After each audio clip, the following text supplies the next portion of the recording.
Hello everyone, this is the third in the series about Laining, and today let's make the three different points of view regarding our obligation in Laining tangible by thinking about practical ramifications. It's very nice to philosophize, but if we can find practical ramifications, then obviously they are legitimate points of view. Just to reiterate, there are 3 points of view. Number one, it's a personal obligation, albeit you have to do it in a minyan, like you have to say Birkat HaGomel in a minyan. Number two, it's a total communal obligation. So if you happen to be in a minyan on a Monday, Thursday, Shabbos, you have to hear laning. But if not, you do not have to. Neither. And number three, you have to ensure that in your community there is a laning. But once there is, you don't have to necessarily hear it. So let's see a few ramifications to these 3 points of view. Number one, unbelievable. Comes along Rav Hershel Reichman in his summary of Rav Soloveitchik's shiurim and says this is what happened in Rav Soloveitchik's father's shul. Rav Moshe Soloveitchik is a rabbi of a shul, and I quote, Baal Koreh ka'as al hatzibur v'acharei kriyas haTorah hodiyam shekivan shelo lotziam b'kriyat haTorah. This Baal Koreh, literally, after laning, said, I had no kavanah to fulfill the obligation on your behalf. So if it's a personal obligation, then we all have a problem. We maybe have to lane again. If you have to ensure that there's a communal laning going on, there was.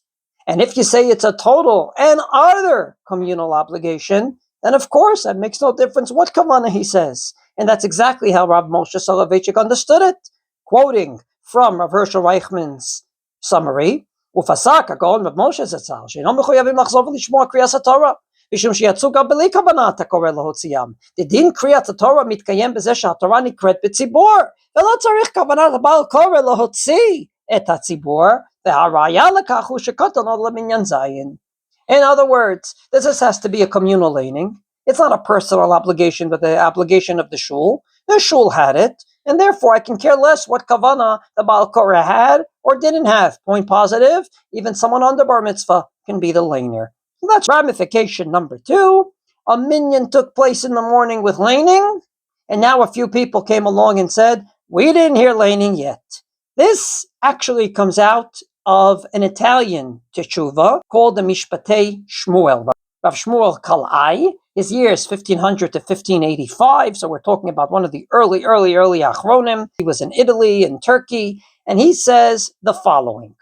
יחידים שהתפללו מנחה בשבס והוציאו ספר תורה וקראו בו, ואחר כך באו קצת יחידים שלא נמצאו בפעם הראשונה ורצו להתפלל גם הם, ובאו להוציא ספר תורה פעם אחרת לקרות. There was a minyan for mincha, say at 4 o'clock, and they davened, and at 4:40 the people that got up late came, and they wanted to make a minyan. ומיחו בהם קצת בעלי התורה. And the rabbis, the Talmidei Chachamim of the community, said, Oy vavoy, you're doing a wrong thing. Because we have an ancient minhag not to take out a Torah a second time. Now what is that all about? If you say it's a personal obligation, then of course they should take out a Torah a second time and read. Everyone has a personal obligation to hear laning at mincha. And that's exactly and precisely what the Itim Levina says. The Itim Levina is a perush on the Sefer Ha'itim, one of the Rishonim. It was written by Rav Yaakov Shor, his years 1853 to 1924. He was a Talmud of Rav Shalom Natanzon, the Sholem Meshiv, and he writes, Shekol tzibur kavua mechuyavim b'kriyas haTorah. V'hefech ka shekvar nitkayem kriyat haTorah b'tzibur. V'yesh eze yochid shelo shama kriyat haTorah, en alav shum chiyuv mitzvah le'esof lo asara, kedei lishmo et kriyat haTorah. כי אין זה חובת יחיד, אלא דכשהוא בבית הכנסת, צריך כל אחד להטות אוזניו לשמוע קריאת התורה. Comes along the Itim Levina and says that it's an absolutely, unequivocally communal obligation. And therefore, because it's a communal obligation, there is no obligation upon these people who missed mincha to read again unless they're a minyan themselves. Then the communal obligation comes upon them and they must read. And that's exactly what the Nod Yehuda says, that even though he saw the Mishpatei Shmuel, he says that at the end of the day, b'makom she'en minhag lechadesh minhag zeh, chot b'likrot shenit eino nachon. Namely, if it's a minyan, yes. If it's not a minyan, no. Mishpatei Shmuel, who brought up this question from Italy, Turkey, indeed paskins that even though he doesn't know what the reason is for this minhag, he obviously will assume it's a good minhag, not to read a second time mincha. If you say all the obligation is to ensure that there was a communal laning in your shul, where there was, at the 4 o'clock minyan that you got up late for.